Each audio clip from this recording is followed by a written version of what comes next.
மதுரை திருப்பரங்குன்றம் மலை விவகாரத்தில் இந்து அமைப்பினர் இன்று போராட்டம் அறிவித்துள்ள நிலையில் மலையை சுற்றிலும் பிரதான நுழைவு வாயில் பகுதியிலும் போலீசார் குவிக்கப்பட்டுள்ளனர்.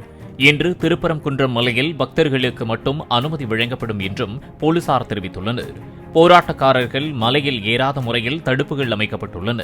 இந்நிலையில் போலீசாரின் பலத்த பாதுகாப்பு ஒத்திகை நேற்று முன்னெடுக்கப்பட்டது.